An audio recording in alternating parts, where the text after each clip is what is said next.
Here we have a small mess. Yes, I've got a bunch of aluminum shavings, as you can see.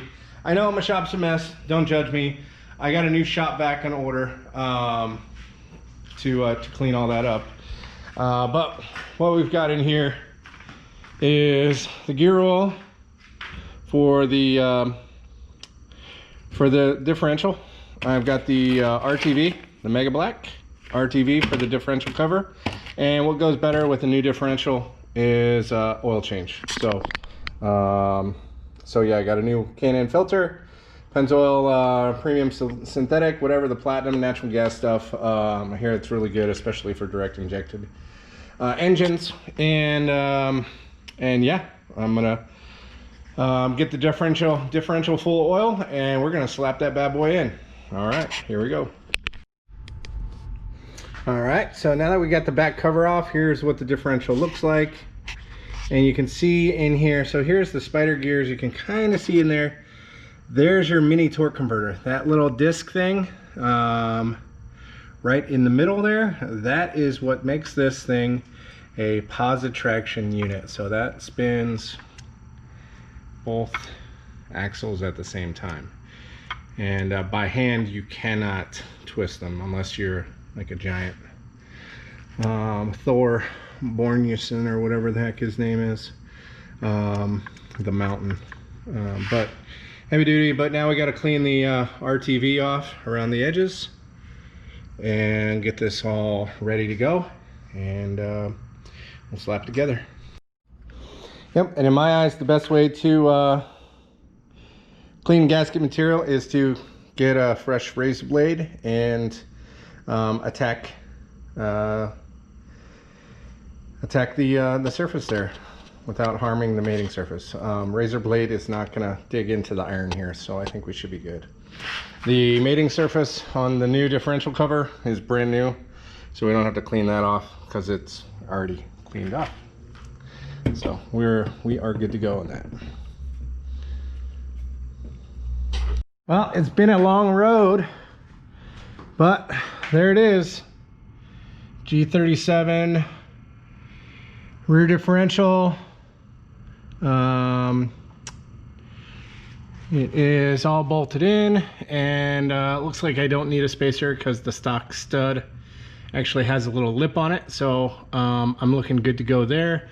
I just need to move the rear steering rack. I gotta move it down, which is no big deal. Put that bolt in, and these are bolted in. I gotta check the torque specs on these. I know these tighten down like a mofo, and if this looks a little wet, I had a little mishap with some differential oil. It's not leaking, it's just wet, so don't worry about that. And once I torque these guys down, I get that one in there, torque that one down. Oh God, I want to see these are like over 100 foot-pounds, but don't quote me on that. I'll put the torque specs in my video, in my description. And then from there, it's just putting in the axles, which we've already seen how to do that for one. Bolting them up to the stub flanges with the new hardware, and then just kind of like Legos, putting it all back together, get the drive shaft to reconnect it again, making everything all nice and put back together. And if we're lucky, I might do an open exhaust cold start on this thing for everybody, so that you guys can hear what this thing sounds like uncorked. But with that being said, again, there it is. It is up in there, and you can see it is in there solid. You can take a look at the mounts. You can see how offset they are from the factory locations, and if you look at them, they kind of do look like they're bowed out, which they might be a little bit, but I'm pretty sure that bolt actually just goes straight up in there. There's a captured nut on the back side of this, but what's nice is that captured nut is actually loose in its bore. So I mean, it'll hold down and tighten, but it actually can pivot, which makes it a lot easier to get these two bolts in. Other than that, gonna gonna bolt the axle back up to the axle flange here, and then I'll start on the rear suspension, getting everything all tied back together.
One thing I wanted to show everybody is looks like that bushing got pulled up in there, so no washer or anything was required. And then over here you can see that was 105 foot-pounds. These were 100 foot-pounds. I checked the torque spec, but there's not a lot of room to get up in here, so you kind of have to have the short stubby extension and be patient. All right, now it's just time to connect these back up to the Hikis, get the Hikis bolted back up in there, and keep on chugging.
All right, let's take a look-see.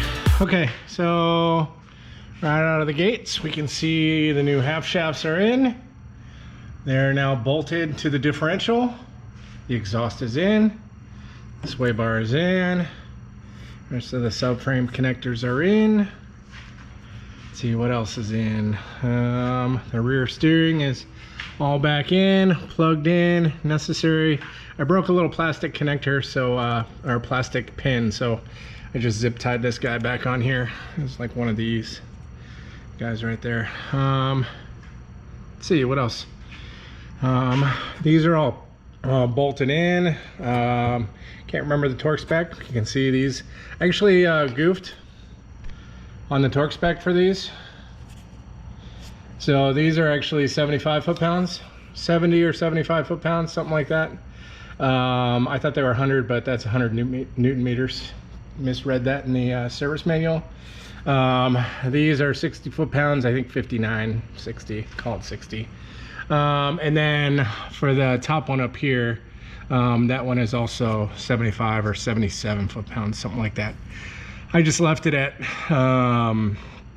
whatever I torqued it at. I think I torqued it at 100, but it's fine.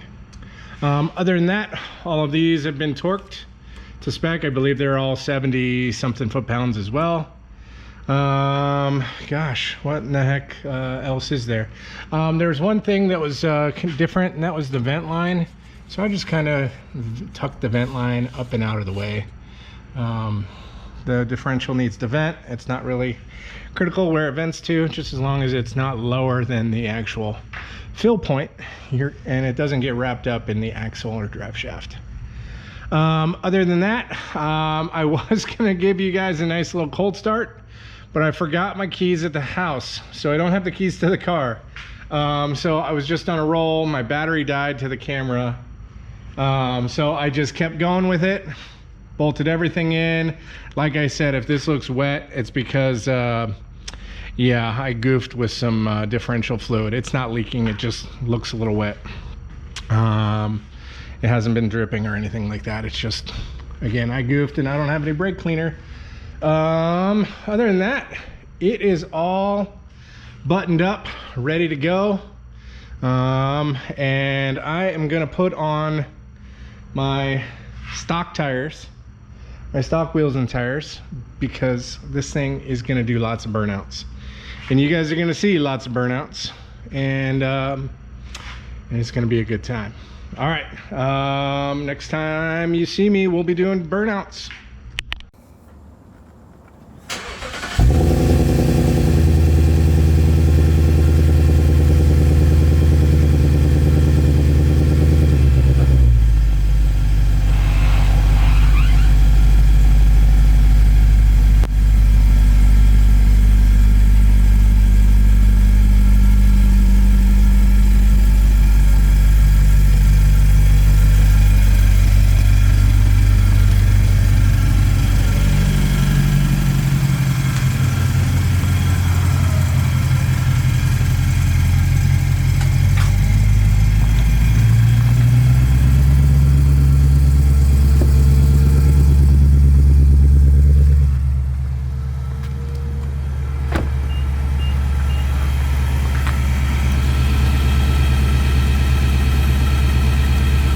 So we're back in the Infinity,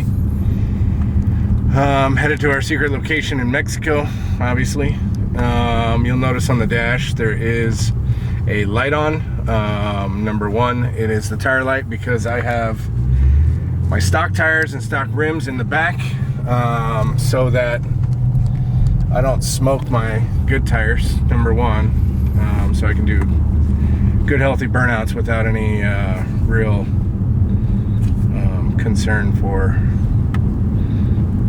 actually using up my tread wear. And then also the eco light is on, and that is because the gear ratio in this car is so aggressive that if you try and run it in standard or even sport, it is very aggressive, and unless you're getting on it or doing like some aggressive stuff, eco makes the car drive like normal again. So everybody hates eco mode unless you're on the freeway.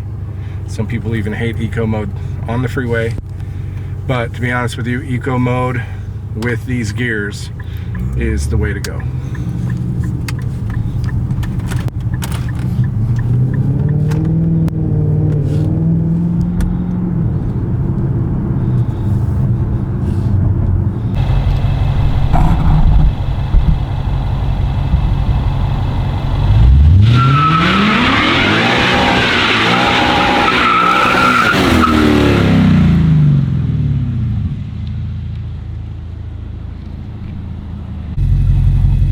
Okay, go.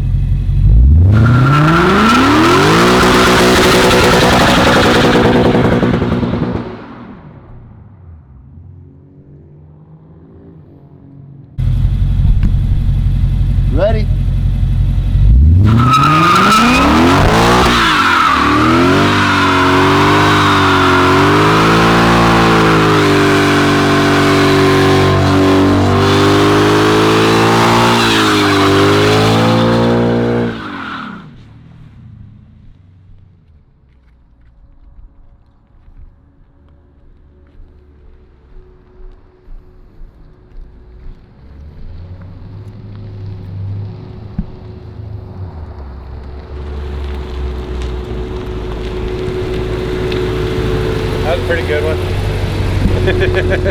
I say so.